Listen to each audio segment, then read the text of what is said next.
At Thanksgiving dinner, my son-in-law said, "How's it feel unclogging waste, stupid plumber?" Everyone laughed. I replied, "How does it feel when the stupid plumber stops paying your bills?" The moment I said that, he froze to the bones. I'm glad to have you here. Follow my story until the end and comment the city you're watching from, so I can see how far my story has reached.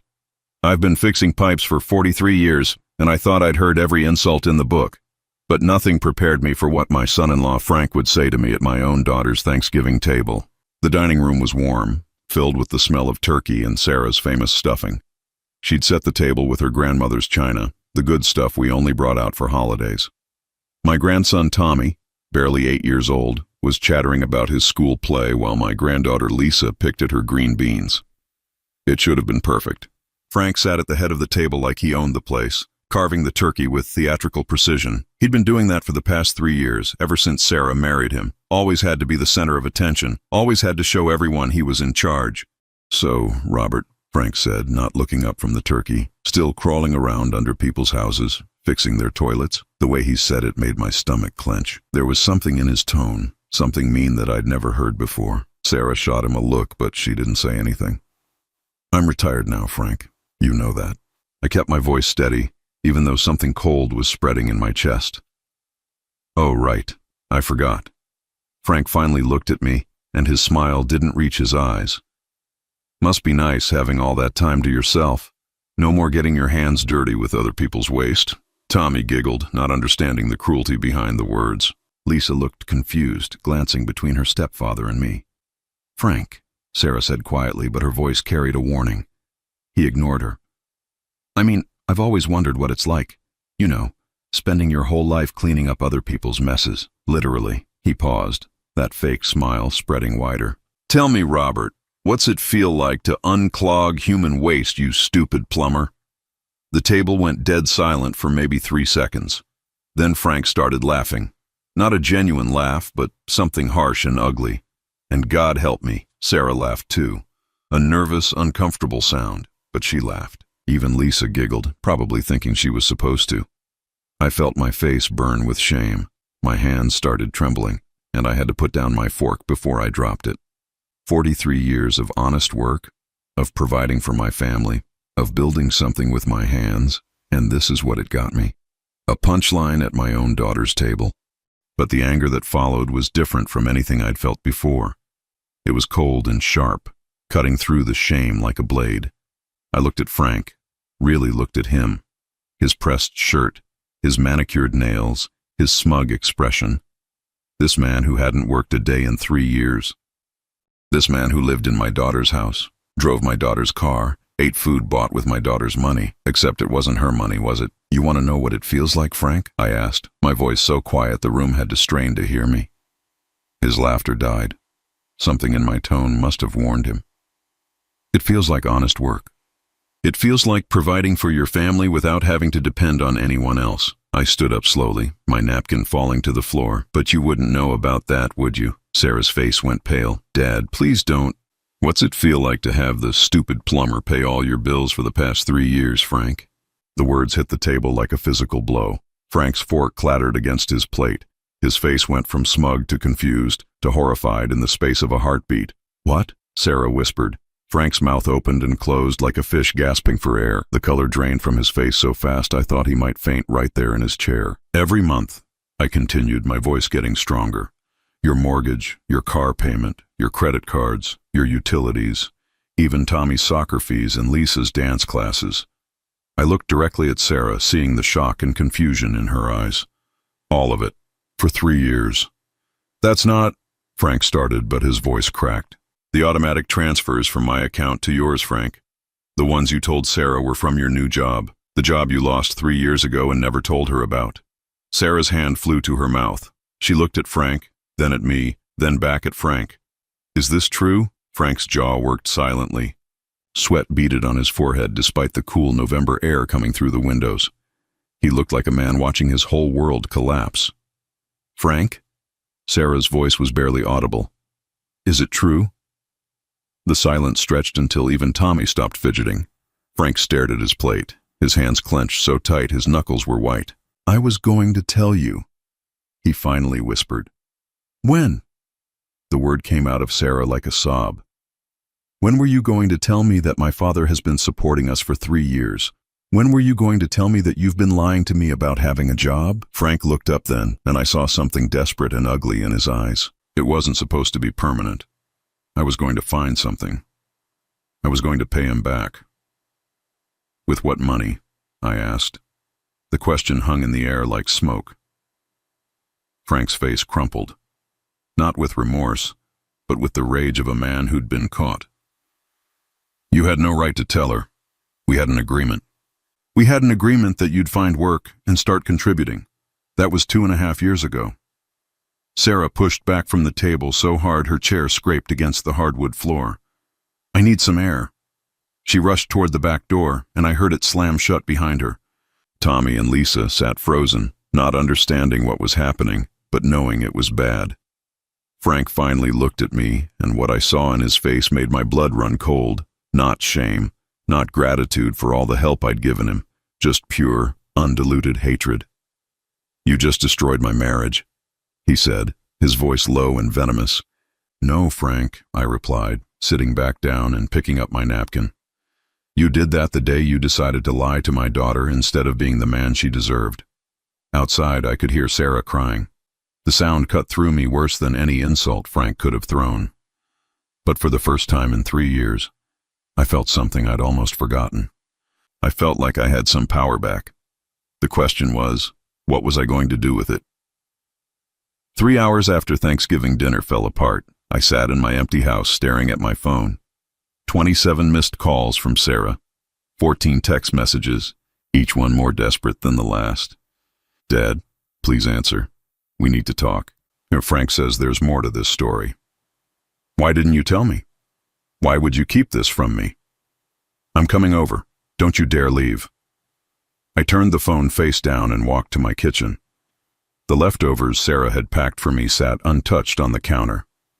Turkey and stuffing, wrapped in foil with the kind of care that only a daughter can manage. Even after everything that had just happened, she'd still thought to take care of me. That's what made this whole mess so much worse. The truth was, I'd been paying Frank's bills for 3 years, 1 month and 12 days. I knew the exact count because I marked each transfer on my calendar like a prison sentence. It started the week after Frank lost his job at the insurance company. He'd called me in a panic, voice shaking like a scared kid. Robert, I need help. They let me go. Some restructuring bullshit, but Sarah can't know. She's already stressed about the pregnancy with Lisa, and if she finds out I'm unemployed. He'd trailed off, but I heard the unspoken threat, the implication that my daughter's health was somehow my responsibility. What do you need? I'd asked, because that's what you do for family. Even family you're not sure you trust. Just until I find something else. A few weeks, maybe a month. I've got interviews lined up. That was August 2021. By Christmas, he was still interviewing. By the following summer, he'd stopped pretending to look. The monthly transfers had become as routine as my morning coffee and my evening news. Sarah had no idea. Every morning, Frank would shower, put on his good clothes, and leave the house with a travel mug and a briefcase. He'd come home at 6:30, tired and frustrated from his difficult day at the office. He even brought home stories about coworkers and office politics that seemed so detailed, so authentic, that I started to wonder if he'd found a second career as a fiction writer. But I knew better. I had access to the bank records. I could see exactly where my money went every month. Mortgage payments, car loans, credit card minimums, utilities, groceries. Frank had turned spending my money into an art form. The real kick in the teeth was discovering what he did with his days. It took me 6 months to figure it out, and only because I'd gone to the grocery store at the wrong time and seen his car in the parking lot of the Riverfront Casino 40 minutes outside town. I followed him once, just once, because seeing it with my own eyes was enough to make me sick to my stomach. Frank spent his days at poker tables and slot machines, burning through money like it was tissue paper. My money. Money I'd earned crawling through sewage and fixing broken pipes in basements that smelled like death. He wasn't even good at it. The front door slammed, yanking me back to the present. Sarah's key in my lock, her footsteps heavy in the hallway. Dad? Her voice was raw from crying. I turned around slowly. She stood in my kitchen doorway looking like she'd aged 10 years in 3 hours. Her hair was disheveled, her makeup streaked, her hands shaking like she'd been drinking, though I knew she hadn't. "Why?" she asked. The single word carried the weight of 3 years of deception. I gestured to the kitchen table, the same one where I'd fed her breakfast before school for 12 years after her mother died.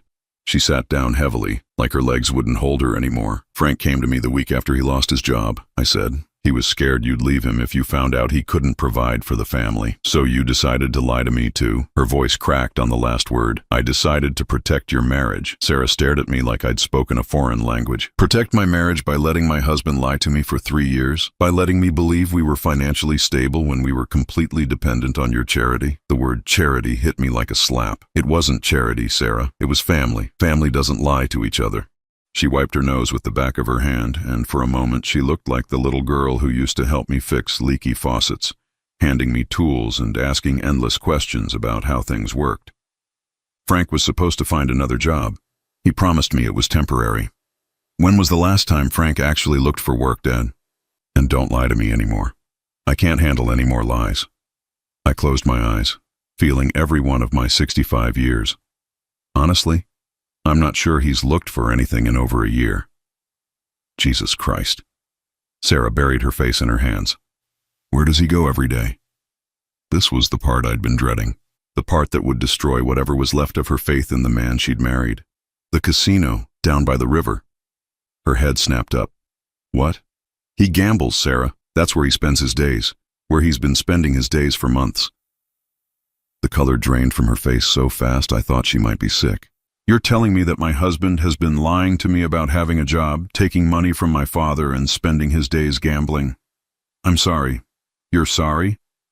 She stood up so fast the chair scraped against the floor. "You've known this for months and you never told me? What was I supposed to do? Destroy your marriage? Break up your family?" Tommy and Lisa needed stability. "Tommy and Lisa needed honesty!" Sarah's voice rose to a shout. "I needed honesty. How could you think it was okay to let me live a lie?" She was right, and we both knew it.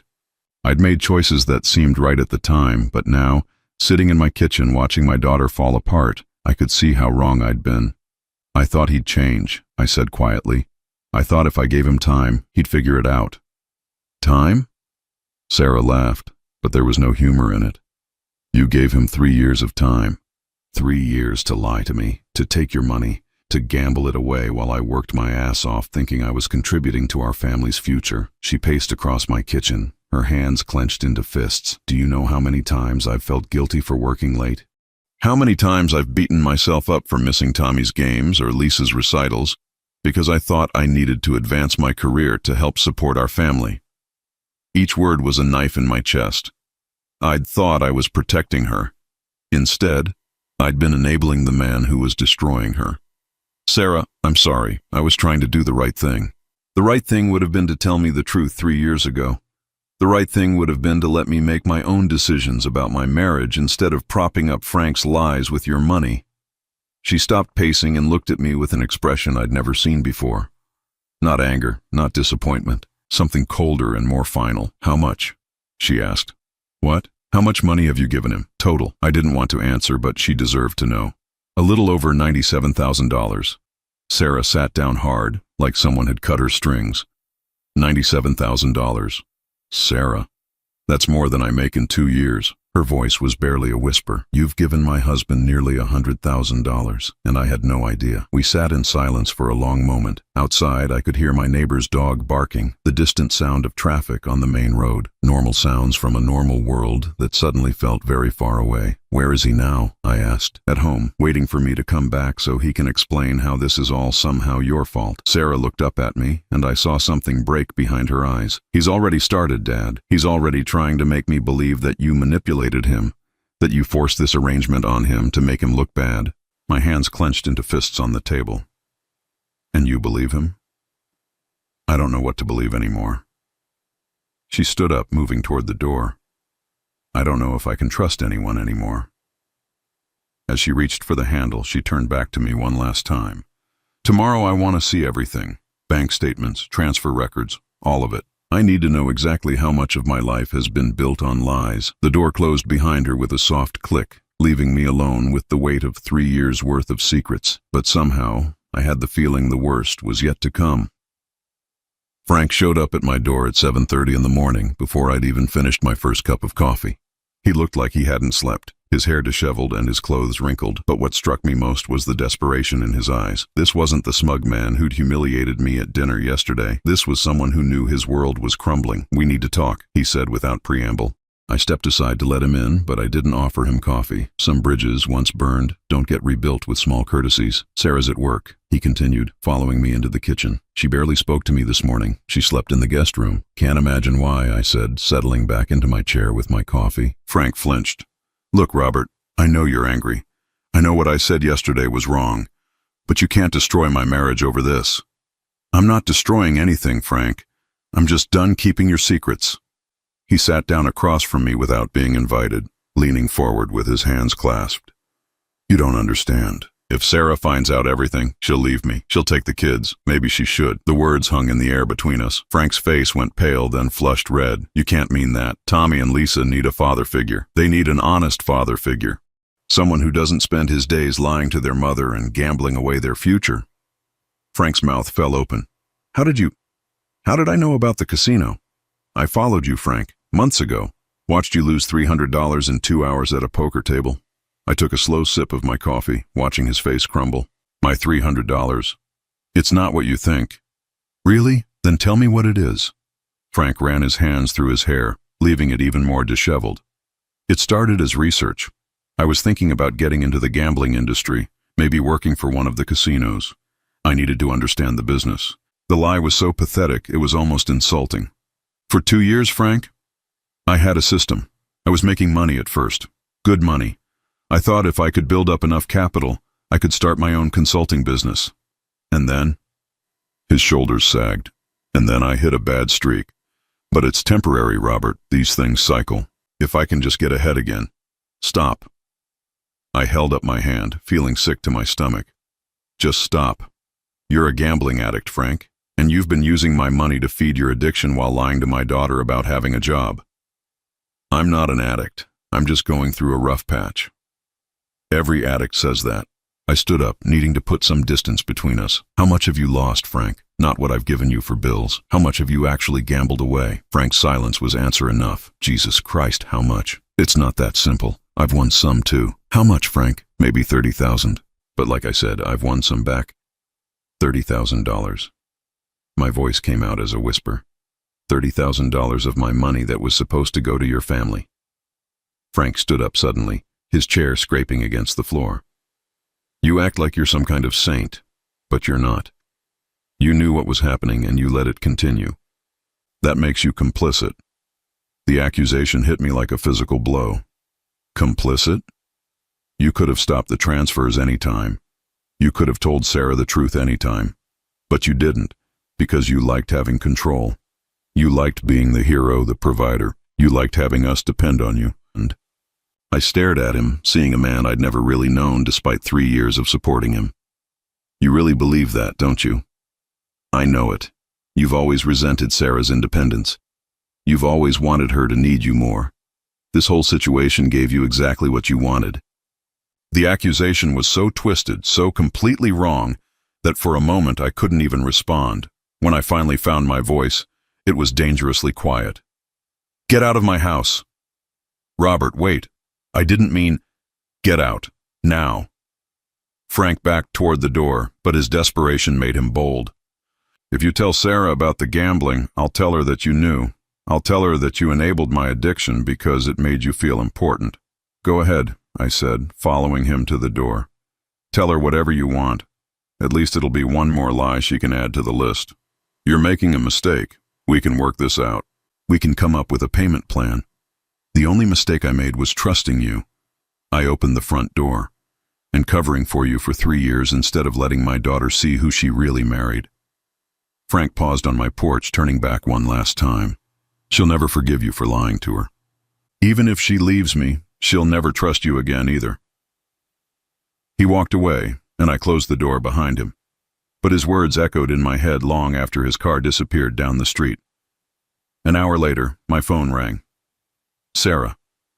Dad, can you meet me for lunch? I have some questions about those bank records. Of course. Where? That little diner on Maple Street, the one Mom used to take me to. My chest tightened. Sarah only went to Mom's place when she was really upset, when she needed to feel connected to something solid and permanent. I'll be there in 30 minutes. The diner hadn't changed much in the 10 years since my wife died. Same red vinyl booths, same black and white checkered floor, same smell of bacon grease and coffee that had probably soaked into the walls over decades. Sarah was already there when I arrived, sitting in the back booth where Ellen used to take her for chocolate chip pancakes after doctor's appointments.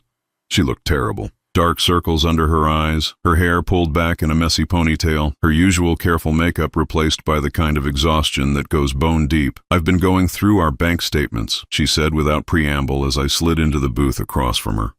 "Frank's been moving money around, making transfers I never knew about." "What kind of transfers?"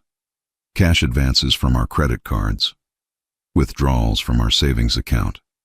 Small amounts, spread out over months so I wouldn't notice." She pulled out a folder thick with paper. "He's been supplementing your money with our money." My stomach dropped. "How much?" "About $15,000 over the past year." Her voice was steady, but I could see her hands shaking as she flipped through the statements. Money I thought was going to our emergency fund or the kids' college savings. "Sarah, I had no idea." "I know you didn't, but it gets worse." She pulled out another set of papers. "I called the casino this morning. Pretended to be doing a credit check for a loan application. They have a record of Frank's gambling activities." She slid a printed page across the table. "He's not just a casual player, Dad. He's what they call a valued customer. He has a player's club card. He gets comped meals and hotel rooms." I stared at the paper, seeing Frank's name next to figures that made me feel sick. Average monthly losses, total annual spending, preferred game types. "This says he's lost over $60,000 in the past 2 years, I said quietly. "Not lost, Dad, spent on gambling." While I was working 50-hour weeks thinking I was building our family's future. The waitress came over, but Sarah waved her away. Neither of us was in any condition to eat. "There's something else," Sarah continued. "I found loan applications in his email. He's been trying to get a second mortgage on the house, using our equity to fund his gambling." "Please tell me he didn't—" "No, thank God. His credit is shot from all the cash advances. But he tried, Dad. He was willing to risk our home." I leaned back in the booth, feeling like I'd been hit by a truck. "Sarah, I'm so sorry. If I'd known, what would you have done differently?" she asked. And the question wasn't accusatory. It was genuinely curious. "If you'd known Frank was gambling away your money and stealing from our accounts, what would you have done?" "I would have told you immediately, even knowing it would destroy my marriage, especially knowing that." She nodded slowly. "That's what I thought. Which means the only reason you didn't tell me is because you didn't know how bad it really was. I should have dug deeper. I should have asked harder questions." "No, Dad. You should have trusted me to handle the truth." She reached across the table and took my hand. "But I understand why you didn't. Frank is very good at manipulation. He had you convinced that keeping his secret was protecting me." "He came to see me this morning," I said. "He's desperate. He knows he's about to lose everything." "What did he say?" I hesitated, then decided honesty was the only way forward. "He tried to blame me. Said I enabled his gambling because I liked having control over your family." Sarah's grip on my hand tightened. "And what did you tell him?" "I told him to get out of my house." For the first time since this whole mess started, Sarah smiled. It was a small, sad smile, but it was real. "Good," she said, "because tonight I'm telling him to get out of mine too." The words should have made me feel victorious. Instead, all I felt was sadness for the family that was about to be broken apart. But as I looked at my daughter, seeing a strength in her eyes that reminded me of her mother, I realized something important. Sometimes families need to break apart before they can heal. Sarah called me at 11:30 that night, her voice shaking so badly I could barely understand her. "Dad, can you come over? I need someone here when I talk to Frank." I was there in 15 minutes, still wearing my pajamas under my coat. The house was dark except for the living room, where I could see Frank pacing back and forth through the window. Sarah met me at the door, her face pale but determined. "The kids are asleep," she whispered. "I don't want them to hear this." I nodded, following her into the living room where Frank stopped pacing the moment he saw me. "What's he doing here?" Frank's voice was sharp, defensive. "He's here because I asked him to be," Sarah said, settling onto the couch with the folder of bank statements in her lap. We need to have a conversation, Frank. All of us. Frank's eyes darted between Sarah and me, and I could see him calculating, trying to figure out what we knew and how he could spin it. If this is about the money thing, I can explain. The money thing? Sarah's voice was dangerously quiet. Is that what you're calling 3 years of lying to me? I didn't lie. I just didn't tell you about Robert helping us out. I didn't want you to feel guilty about accepting help from your father. Frank, sit down. Sarah's tone left no room for argument. He perched on the edge of his recliner, looking like he was ready to bolt at any moment. I know about the casino, Sarah said simply. Frank's face went white. What casino? The Riverside Casino, where you've been spending your days for the past 2 years instead of looking for work. That's not, I've been there a few times, but it's not what you think. Frank, stop. Sarah opened the folder and pulled out the papers from the casino. I have your player reward statement. I know exactly how much time you've spent there and how much money you've lost. Frank stared at the papers like they were a death sentence. How did you get those? I called them, told them I was your wife and needed the information for tax purposes. Sarah's voice was steady, businesslike. They were very helpful. Apparently, spouses can access these records. You had no right. I had every right. You're gambling away our family's future with money that's not even ours. Frank stood up suddenly, his hands clenched into fists. You don't understand the pressure I've been under. Do you know what it's like to be unemployed for 3 years? To have your father-in-law paying your bills like you're some kind of charity case? Then why didn't you get a job? I asked. Any job. Even minimum wage would have been better than lying. Minimum wage? Frank laughed bitterly. I have a college degree. I'm not going to flip burgers or stock shelves just to make you feel better about supporting us. So instead, you decided to become a professional gambler? Sarah's sarcasm was sharp enough to cut glass. I had a system. I was making money at first. Frank, you've lost over $60,000 in 2 years. Sarah pulled out another paper. $60,000 that was supposed to be going to our mortgage, our bills, our children's future. I can win it back. I know I can. I just need a little more time. Time? Sarah stood up, the papers scattering to the floor. You've had 3 years of time. 3 years of my father's money. 3 years of lying to me every single day. Frank's composure finally cracked. What was I supposed to do? Tell you I was a failure? Tell you I couldn't provide for my family? You would have left me. I would have helped you, Sarah said, her voice breaking. We could have figured it out together. We could have downsized. I could have picked up extra shifts. We could have made it work. But instead, you chose to lie. And you chose to let him, Frank said, turning on me with desperate fury. You knew I was struggling, and instead of helping me find a job or get counseling, you just threw money at the problem and enabled my addiction. The accusation hung in the air like smoke. Sarah looked at me, and I could see the question in her eyes. He's not wrong, I said quietly. I should have insisted on conditions. I should have required proof that you were looking for work. I should have told Sarah the truth from the beginning. Dad, no, Sarah. He's right about that part. I made this worse by not being honest with you. Frank seized on this. See, he admits it. He's just as responsible for this mess as I am. No, Frank, I said, standing up to face him. I'm responsible for enabling you. You're responsible for lying to your wife, stealing from your family, and gambling away money that was meant to feed your children. I never stole anything. You took cash advances from your credit cards without telling Sarah. You withdrew money from your savings accounts without her knowledge. What would you call that? Frank's mouth opened and closed like a fish gasping for air. Sarah sank back onto the couch, looking exhausted. Frank, I found something else today. She pulled out her phone and showed him the screen. An email from a divorce attorney in your sent folder from 6 months ago. My blood ran cold. Frank's face went from pale to gray. You were researching divorce attorneys 6 months ago. Sarah's voice was barely a whisper. I was scared you were going to find out about everything. I wanted to know what my options were. Your options? Sarah stood up again, and I could see rage building in her eyes. Your options were to tell me the truth and work on fixing our problems together. Instead, you were planning your exit strategy. It wasn't an exit strategy. I was just trying to understand. What you were trying to understand, Sarah said, her voice rising, was how to protect yourself when your house of lies finally collapsed. Sarah, please, I love you. I love our family. This whole thing just got out of hand, but we can fix it. How, Frank? How can we fix 3 years of lies? How can we fix the fact that you've been planning to leave me while spending my father's money? How can we fix the fact that I can't trust a single word that comes out of your mouth?" Frank looked around the room desperately, like he was searching for something to save him. His eyes landed on the family photos on the mantel, pictures of him with Tommy and Lisa, pictures of happier times when the lies weren't so heavy. "What about the kids?" he said, his voice cracking. "They need their father." "They need a father they can trust," Sarah replied. "They need a father who doesn't lie to their mother.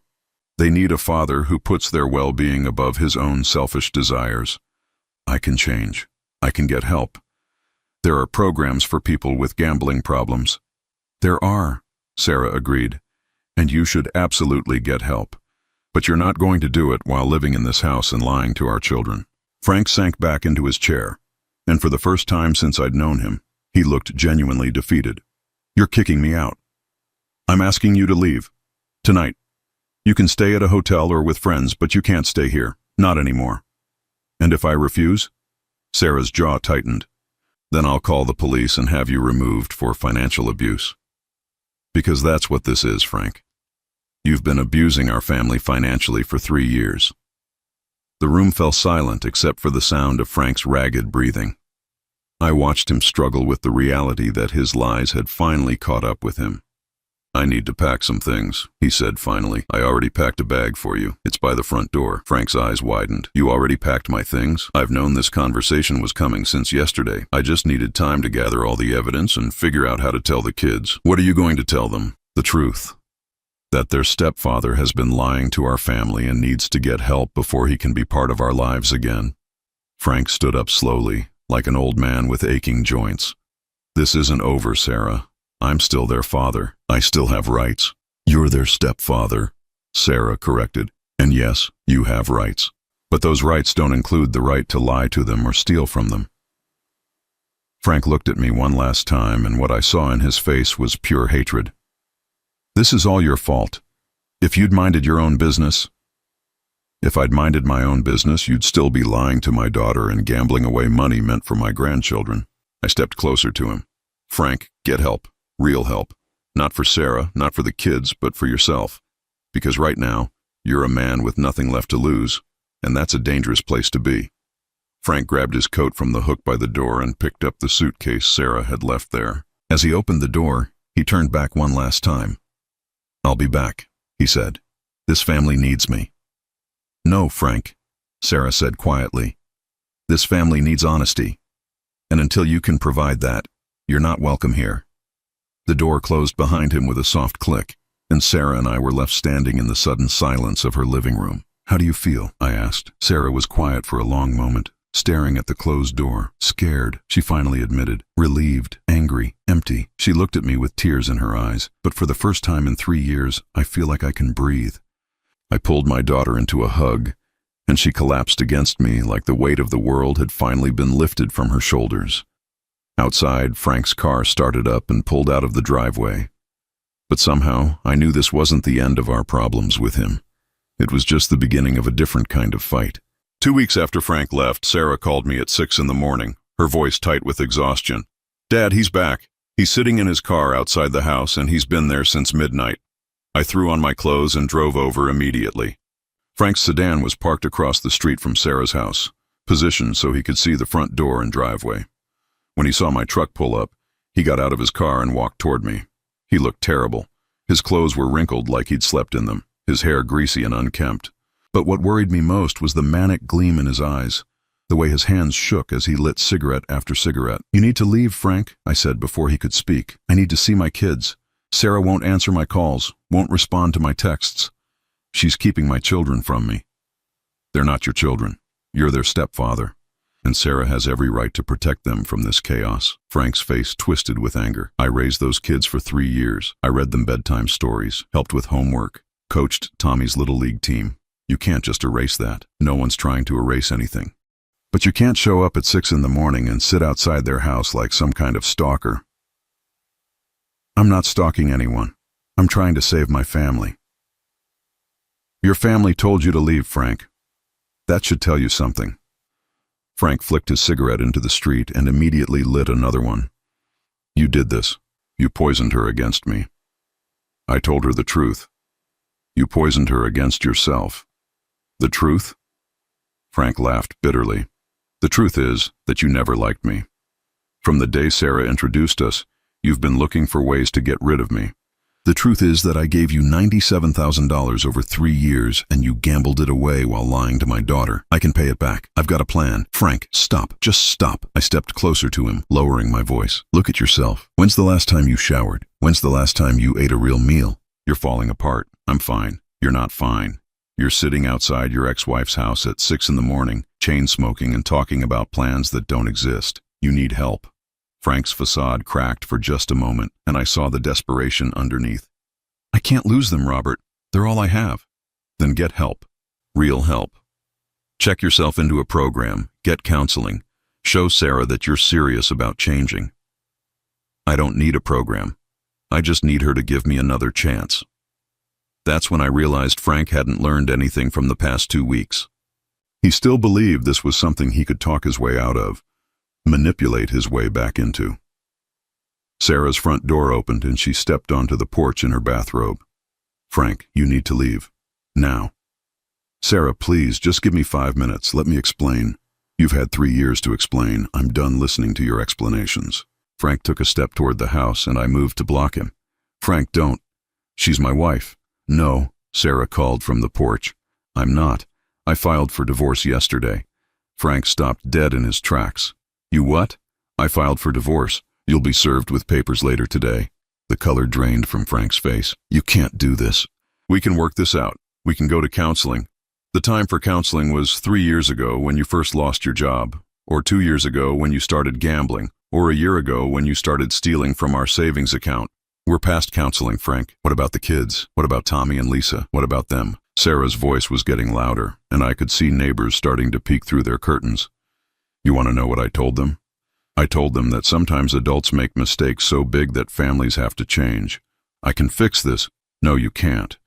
Because even if you paid back every penny, even if you never gambled again, I could never trust you again. Do you understand that? Trust isn't something you can win back at a poker table. Frank turned to me, desperation making his voice crack. Talk to her. Make her understand that everyone deserves a second chance. She gave you second chances for 3 years, Frank. Every month that she didn't question where your income was coming from was a second chance. Every time she believed your stories about job interviews was a second chance. Every time she trusted you with our family's future was a second chance. Our family? Frank's eyes narrowed. This isn't your family, Robert. This is my family. My wife, my kids, my house. Your house? I couldn't keep the anger out of my voice anymore. Frank, you haven't made a single mortgage payment in 3 years. Sarah's been working her ass off while you've been pretending to have a job. Every piece of furniture, every utility bill, every grocery run has been paid for with her money or mine. What exactly makes this your house? Frank's hands clenched into fists. I won't let you steal my family. Nobody's stealing anything. Your family is choosing to live without lies. That's when Frank snapped. He rushed toward me, swinging wildly. I managed to sidestep the first punch, but the second one caught me in the shoulder, sending me stumbling backward. Frank, stop! Sarah screamed from the porch. Frank swung again, this time aiming for my face. I blocked it with my forearm, feeling the impact jar my bones. Frank might have been desperate and falling apart, but he was 20 years younger than me and fueled by rage. You ruined everything, he shouted, throwing another punch. Everything was fine until you opened your mouth. I grabbed his wrists, trying to restrain him without hurting him. Frank, calm down. The neighbors are watching. The kids might wake up. The mention of the children seemed to break through his rage. Frank stopped struggling and looked around, suddenly aware that we were standing in the middle of a suburban street at 6:30 in the morning, providing entertainment for the entire neighborhood. Oh God, he whispered, what am I doing? Sarah had called the police. I could hear the sirens in the distance getting closer.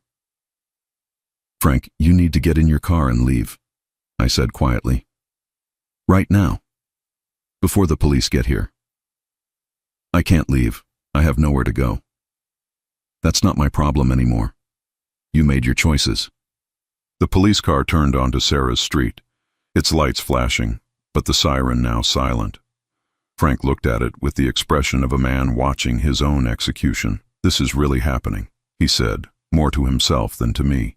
"Yes, it is." Frank got into his car without another word. The police officer spoke with him briefly, then followed him to the end of the street to make sure he actually left the neighborhood. Sarah came down from the porch and wrapped her arms around me. "Are you okay?" "I'm fine. Just a few bruises." "I'm sorry, Dad. I never thought he'd get violent." "Neither did I. But desperate people do desperate things." We watched the police car disappear around the corner, taking Frank with it. "Do you think he'll come back?" Sarah asked. "I don't know. But if he does, we'll be ready." What I didn't tell Sarah was that I was more worried about what Frank might do to himself than what he might do to us. A man who'd lost everything and had nowhere left to turn was capable of making very dangerous decisions. But as I looked at my daughter, standing strong despite everything she'd been through, I realized something important. She was going to be okay. We were going to be okay. Frank was the one with nowhere left to run. Later that afternoon, Sarah called me with an update that made my blood run cold. "Dad," Frank's lawyer called. "He's demanding 50% of everything in the divorce. The house, my retirement account, even my car. He can't be serious. He's also claiming that he's entitled to alimony because he's been out of work and I'm the primary breadwinner." I sat down heavily in my kitchen chair. "Sarah, tell me you have a good lawyer." "I do, but she says it could get ugly." Frank's painting himself as the victim of an abusive relationship where I controlled all the finances and kept him isolated from employment opportunities. The sheer audacity of it took my breath away. "He's really going to try to make this your fault, apparently. His lawyer is arguing that my father's financial support created a situation where Frank was discouraged from seeking employment." That's insane. Insane, but legally possible. If Frank can convince a judge that our family dynamic prevented him from working, he might be able to claim some kind of compensation. I felt something cold and hard settle in my stomach. Frank wasn't just trying to win Sarah back anymore. He was trying to destroy her completely. "What do we do?" I asked. "We fight," Sarah said, and there was steel in her voice. "We document everything. We show the court exactly who Frank really is. And if that's not enough..." Sarah was quiet for a long moment. "Then we learned to live with the consequences of trusting the wrong person. But I had a feeling the consequences were going to be more serious than either of us imagined." The court hearing was scheduled for a gray Tuesday morning in March, 4 months after I'd first told the truth at that disastrous Thanksgiving dinner. Sarah sat beside her lawyer at one table while Frank and his attorney occupied the other. I was there as a witness, ready to testify about the financial arrangements that had supported Frank's lies for 3 years. Frank looked different. He'd cleaned himself up, gotten a haircut, and wore a suit that probably cost more than most people made in a week. But I could see the desperation in his eyes, the way his hands trembled slightly as he shuffled through papers with his lawyer. "Your Honor," Frank's attorney began, "my client was the victim of a controlling and manipulative relationship. Mrs. Henderson and her father created a financial dynamic that made it impossible for Mr. Franklin to maintain his independence and seek meaningful employment." I watched the judge's face, looking for any sign of how this obvious nonsense was being received. Judge Martinez was in her 50s, with graying hair and the kind of no-nonsense expression that suggested she'd heard every sob story in the book. Furthermore, the lawyer continued, "Mr. Franklin sacrificed his career prospects to be a full-time caregiver for Mrs. Henderson's children from her previous marriage, providing them with stability and paternal guidance during their formative years." Sarah's lawyer, a sharp woman named Janet Morrison, made a note on her legal pad. I could see Sarah's jaw clench as Frank's attorney painted him as some kind of selfless saint. "Mr. Franklin is seeking fair compensation for his contributions to the household and his loss of earning potential during the marriage," the attorney concluded. When it was Sarah's turn, Janet Morrison stood and addressed the court with calm confidence. "Your Honor, the evidence will show that Mr. Franklin was not a victim, but rather the architect of an elaborate deception that lasted 3 years. During this time, he accepted nearly $100,000 from Mrs. Henderson's father while claiming to be employed, and gambled away tens of thousands of dollars that should have gone to household expenses and the children's future." She opened her briefcase and pulled out a thick folder. "We have bank records, casino receipts, and documented proof that Mr. Franklin not only lied about his employment status but actively stole money from joint accounts to fund his gambling addiction. Frank's face went pale, but his lawyer whispered something to him and he straightened in his chair. Judge Martinez looked at both attorneys. "I want to hear from the witnesses. Mr. Henderson, you're first." I stood and walked to the witness stand, feeling the weight of 3 years' worth of secrets and lies pressing down on me. After being sworn in, Janet Morrison began her questions. "Mr. Henderson, can you tell the court about your financial arrangement with Mr. Franklin?" I took a deep breath. Starting in August 2021, I began making monthly transfers to Frank's bank account to cover his family's expenses. This included mortgage payments, utilities, car payments, and other household bills. "Why did you agree to this arrangement?" Frank told me he'd lost his job but didn't want Sarah to know because she was stressed about her pregnancy. He said it would be temporary, just until he found new employment. "How long did this arrangement continue?" 3 years and 4 months, until November 2024, when I discovered that Frank had never actually looked for work and had been spending his days gambling at a local casino. Frank's lawyer objected, claiming hearsay, but Judge Martinez allowed me to continue. "Did Mr. Franklin ever pay you back any of the money?" "No. The total amount was $97,432. "And during this time, did Mrs. Henderson know about these payments?" "No. Frank specifically asked me not to tell her, and I believed I was protecting their marriage by keeping his secret."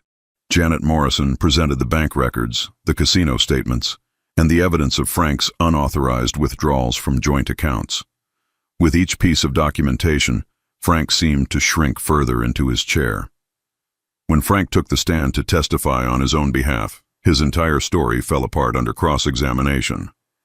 "Mr. Franklin, you testified that you were actively looking for work during the 3 years you received money from Mr. Henderson.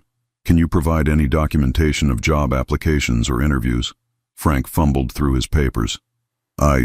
Most of my applications were submitted online. I don't have printed copies." "Can you provide the names of companies you applied to?" "Some of them, yes, but it's been a long time." "Mr. Franklin, according to your casino player rewards statement, you visited the Riverside Casino an average of 4 days per week for over 2 years. How do you reconcile this with your claim that you were actively seeking employment?" Frank's face flushed red. That was stress relief. The unemployment situation was very difficult for me emotionally." "Stress relief that cost you over $60,000? "I wasn't always losing money. Sometimes I won." "Mr. Franklin, according to these records, your net losses over 2 years were $63,800. When did you plan to tell your wife about these losses?" Frank couldn't answer. He sat there opening and closing his mouth like a fish out of water. The final blow came when Sarah took the stand. Her testimony was calm, measured, and devastating. "I worked 50 to 60 hours per week during our marriage, believing that my income was supporting our family while Frank contributed his salary from his job. I took on extra shifts, missed time with my children, and postponed personal goals because I thought we needed my additional income to maintain our lifestyle. If you had known that Mr. Franklin was unemployed and gambling, would you have made different choices?" "Absolutely. I would have insisted that we downsize our home, reduce our expenses, and that Frank get help for his gambling problem. I also would have encouraged him to take any available employment rather than holding out for something in his preferred field." "How did learning the truth affect your trust in Mr. Franklin?" Sarah's voice remained steady, but I could see tears in her eyes. "It destroyed it completely. Marriage is supposed to be a partnership based on honesty and mutual support. For 3 years, Frank allowed me to believe in a fiction while making decisions that affected our family's future without my knowledge or consent." Judge Martinez called a brief recess, during which Frank's lawyer whispered urgently in his ear. When court resumed, Frank's attorney stood up. "Your Honor, my client would like to withdraw his requests for alimony and property division." The judge raised an eyebrow. "Mr. Franklin, do you understand what you're doing?" Frank nodded miserably. "Yes, Your Honor." "Very well. Mrs. Henderson, you'll retain full custody of the children, the family home, and all marital assets. Mr. Franklin, you're entitled to visitation with the children at Mrs. Henderson's discretion, provided you complete a gambling addiction treatment program." The gavel came down with a sharp crack and it was over. Outside the courthouse, Frank approached Sarah one last time. I stayed close, ready to intervene if necessary, but Frank seemed deflated, defeated. "Sarah, I know I can't undo what I did, but I want you to know that I really did love you. I love the kids." Sarah looked at him for a long moment. "I believe you did, Frank. But love isn't enough when it comes without honesty. Will you let me see Tommy and Lisa once I get help? If you really get help, real help, not just going through the motions, and if you can prove that you're stable and honest, then yes, they deserve to have a relationship with you if you can be the person they need you to be." Frank nodded, tears in his eyes. "Thank you." He walked away without looking back, and I knew Sarah would probably never see him again. Men like Frank didn't usually do the hard work of actually changing. They just moved on to the next person they could manipulate. 6 months later, I was sitting in Sarah's backyard, watching Tommy and Lisa play on their new swing set. Sarah had gotten a promotion at work, and the house felt lighter somehow, free from the weight of secrets and lies.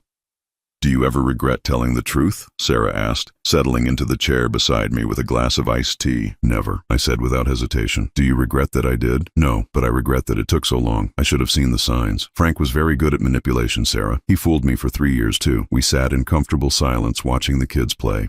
Tommy was teaching Lisa how to pump her legs to make the swing go higher. His patience and kindness a sharp contrast to the chaos that had defined their home life just months earlier.